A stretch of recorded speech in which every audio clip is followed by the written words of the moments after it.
Back in 93, they had a home economics class, and I always wanted to be the showcase of my goods, my baked goods and things I create at home and stuff like that. If you have the passion and if you have the care to do that, you feel good about yourself. You know, it takes a lot to say you're going to do something and not be compensated for it. That feels so much better than getting a check. Welcome to the Ill Noise Business Playbook. We sit down with people building real impact in their communities and unpack the vision behind their work. If you care about real stories and real connection, you're in the right place. Let's make some noise. All right, welcome to the Ill Noise Business Playbook. I am here with Erika from Sucre, Petit. Erika, how are you doing today? I'm doing really great. Awesome. Well, people ask us all the time how to get on the show. And I always say, if you want to get us to start thinking about putting you on the show, just start following our social media, like things, love things, share things, comment on things. And you've been doing so for a while. So really appreciate that. Hope that keeps on going. I know my wife, before we started this interview, was talking to you about us getting out there to one of your events. That's something that we really believe in to support our 10BP community. So really happy that you're here and really happy to have this conversation, okay? Oh, yes. I'm really happy to be here as well. Awesome. When I was younger and I was growing up, I always wanted to be somebody that didn't follow, but motivated others to follow me. And I know from talking to you, you feel very strongly about that as well. So when it comes to leadership, what does leadership mean to you, Erika? Well, leadership means to me is the fact is that with all my years of college and things like that, my biggest leadership goal was to volunteer at Willow Creek Community Church because the fact is that it gave me an opportunity to see a lot of people, to build a team and know how to have fun and be creative. And so that gave me opportunity to shine with my leadership skills. You know, I think that's really wonderful. And, you know, one thing about trying to lead others is that you always have to be very cognizant of receiving information, processing information, applying that information. So how have you been able to delve into those leadership skills? Well, during the time that I was at McHenry County College in Crystal Lake, they do the Phi Theta Kappa Honor Society. And so Nice. during that time frame, they had us learn how to do leadership development skills with their honor society. So they would have us go up in front of groups of students or other schools and do seminars for them. That's great. Now, you graduated from that college. And I think there's something a little special about the fact that you, in particular, graduated from that college. Can you share with the audience what that meant to you and your family when you did so? Well, I did graduate from their hospitality program. So I graduated with their baking and pastry management degree with high honors. And That's awesome. I was super excited to now be able to use it towards something that I really have the passion for. You were the first one in your family as well. Is that correct? Actually, I am the third. So, you know, it takes a lot to say you're going to do something and not be compensated for it. Where do you think that came from? If you have the passion and if you have the care to do that, you feel good about yourself. It's the love. It's what you have in yourself to be able to go and do something. You know, first off, whoever asks you questions like that, they need to look in the mirror, I think. I've found, and we talked before this started, so I feel comfortable actually telling you this part, but in my life, and I've lived a few more years on this earth than you have, but what I found is that when we're selfless, when we help others, when we do something kind without trying to receive anything back, that feels so much better than getting a check. And side note, you say you Willow Creek Church.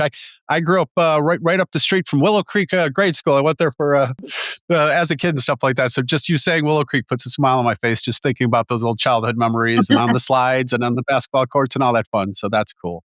Now, when you were growing up, Your father, I know we're gonna dive into your business in a second, but your father also, he was involved in small business as well. Is that correct? Yes, he was part of the Small Business Administration. He was part of a lot of huge networks back in the days and stuff like that.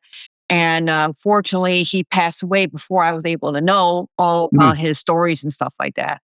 So, Okay. thank goodness to my mom, she was able to save all his degrees. And I have the honor to say that all my sisters, the three of us who are part of him, have our own business. So it's like it grows in the family. That is beautiful. Well, Eric, I want to want to give you my condolences. I know it's been a while.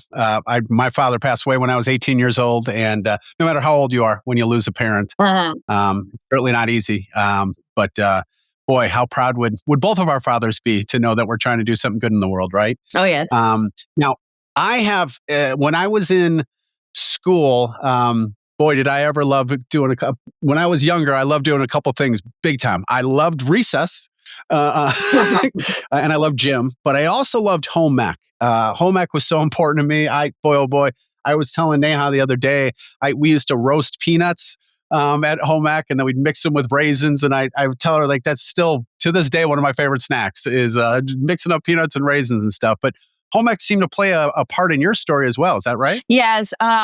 Back in '93, that was my dream. I always wanted to be the showcase of my goods, my baked goods, and things I create at home and stuff like that.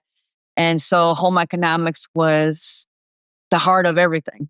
Well, that has actually then led us to your beautiful company. I want you to tell us what inspired you to start your company, but I want you to tell us as well why Sucre Petit. I've joked with you a couple times. I've heard a lot of Sucre Petit by Erika's Baker. I've heard a lot of company names. Not too many people go on the French side of things. What was the inspiration just for the name itself? Well, my mom and I were sitting down in the office in North Barrington in 2012, and we're like, you know what? We got to rebrand you. We got to figure out a new name, a new idea for you, because back in the days it was actually Made from Heart by Erika. So my first original name was Made from the Heart by Erika. Oh, And my mom's like, nice. okay, now we got to go into a different direction. And so she was thinking, oh, French. Let's look up French names with the French. And so we were thinking, okay, little for petite, which is that. And then Yes. here is Sucre, which is sweet, which we came up with. That's awesome. I love that. When did you make a decision to move forward and actually start this company up? I actually, I've been marketing and doing a lot of researching for 19 years. So I've been doing a lot of online things, like trying to Okay. market and get myself out there. But in 2025, after I graduated from college, I got approved by the health department. So I was able Okay. to launch it.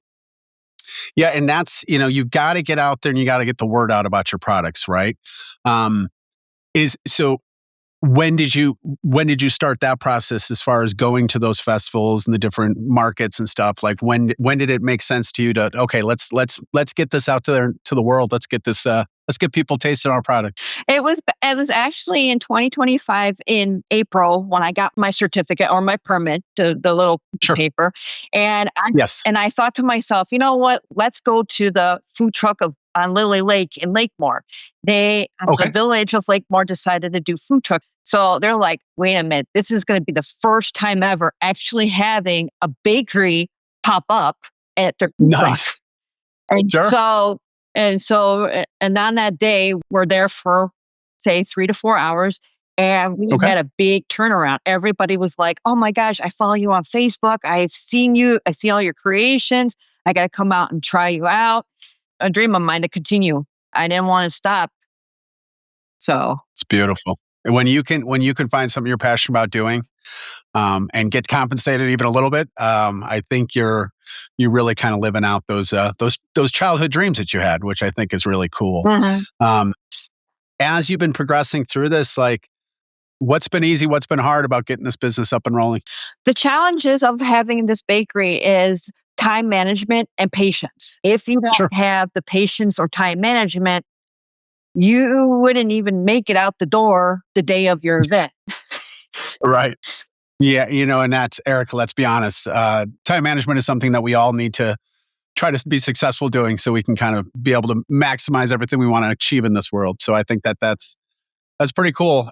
We talked about social media, and we do follow you. You are certainly somebody that likes to post, and people ask me all the time, like, what are different ways that we can get the word out about our business? And I tell them that you should make sure that social media is your friend.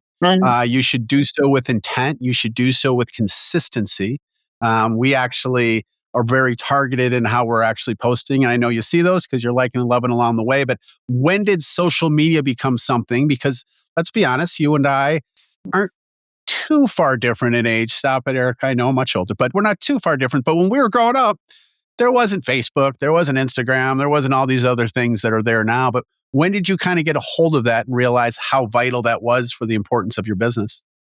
You got to expand, you got to grow, Yep. you got to get out to the areas, because that's how it brings the people in. That's how it helps bring in the ideas and things like Sure. that out there. Are there any other forms of networking that you find valuable for your business other than going out to markets and using social media? Well, it's also the word of mouth, basically. If Yep. you have family and friends, and also if you have big supporters, like for me, I have big supporters with regular bakeries. So, for example, there's one in Grays Lake.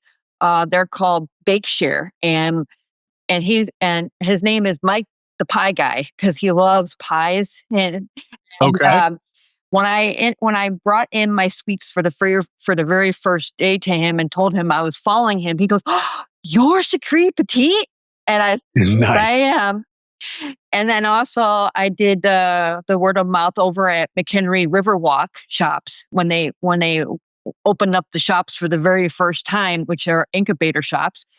I met Okay. with a lovely couple who owns a coffee and tea shop, and they're like, "Hey, how would you feel like maybe bringing some samples and we'll pass it along to all our community here at the Riverwalks?" And I was like, "Oh, sure, I will definitely do that." And Right. and then the other thing is that I have some support from college and professors from the hospitality Okay. program that give me a lot of tips and ideas too. One of the professors, she was helping me with business management, how to build my portfolio for my business and stuff like that. And she's Sure. telling me, "You're on the right path. Now you just have to expand it a little bit more." And I'm like, Sure. and I asked her for an example. And she says, "Always do word of mouth, social networking, and maybe try networking groups, like get together with a Yep. lot of other groups and just network with them." And since then, it's been helping. Well, I tell you, next week, and we've been publicizing this, but next week we're going to have our own what we're calling our get together event, and we've had a couple other folks that certainly are love to bake. So I hope if you have the opportunity, you can come out there, and we'd love to introduce you to some folks too. To kind of, we're all about helping each other, right? Like we can help you, you can help someone else. I mean, you make the world a better place. And I would remiss as a guy with a mathematical background, the pie guy. I hope he's born on March 14th because pi is 3.14, and that would just be perfect. But what a cool name! What a cool name, the pie guy. Anyways, now as far as the business is concerned, like you've had to do what you've done. You're basically saying you've done almost 20 years of research on this. How have you seen things sort of change in the baking industry from the time that you started doing research to now, like improvements in how to do things or just alterations in your process? Like what sort of changes have you found? Well, basically, if a lot of changes that I have found through the years is basic. If you create your own ideas if you create your own ideas by yourself. So I do a lot of creating designs and stuff like that by myself. But then also I have the support of my mom and my sisters Mm, and other people to say, just think out of the box. What can you do, what can you do to for a day of an event, what you can do to create ideas that nobody has ever seen before, and uh, see what you could do differently with it. Like sure, one time I brought I brought in ideas to bring European desserts sure. to the markets and stuff like that. And when I bring them, everybody was like, wait a minute, this is totally different. This is not an actual bakery that has cookies, breads, and all this other stuff. It's beautiful. This That's bakery beautiful. actually has delights from all over the world. So this is Sure. actually different. And so I was like, I got to market this. I got to, research it, and I got to see, you know, what I can, what I can bring that's different, that is new Hmm. and different, and completely out of this world excitement for everybody. Yes. When you can stay ahead of the game, when you can come up with those innovations, you really can separate yourselves from others. Because you're right, there's a lot of bakeries out there. There's not another Sucre Petit bakery out there, Erica, that I'm aware of, but there's a lot of bakeries out there. But when you can really differentiate yourself, I think that's powerful. Now, you said you and your sisters all are running businesses. Who was the first one? Like, how did this whole? I know, Pops was a business guy, but how this all happen? And which one of you guys were the first one to dip your toes in this world? My older sister, she was the one that gave the idea to me and my younger sister to start our own businesses. She started Okay, off being a radio host for a university, and then she done nice. media designs and things like that. And most recently, now she wants to have her own little bakery in Beloit, Wisconsin. So Okay, that was the older one, and the younger one. She graduated from the university, and now she's an RA. Uh, she wants to one day own her own financial advisor office where she'll be able to have the opportunity to help people with stock and retirement and things like that. And the three of us are walking stones of our own dad. and again, how proud he would be at all of you guys, really maximizing your talents and just doing something good in the world and something you're passionate about, right? Like if you can do something you're passionate about, I mean, boy, that's what life's Right. all about. And then there was going to be one more thing I was going to let you know, and I Sure, forgot to mention please.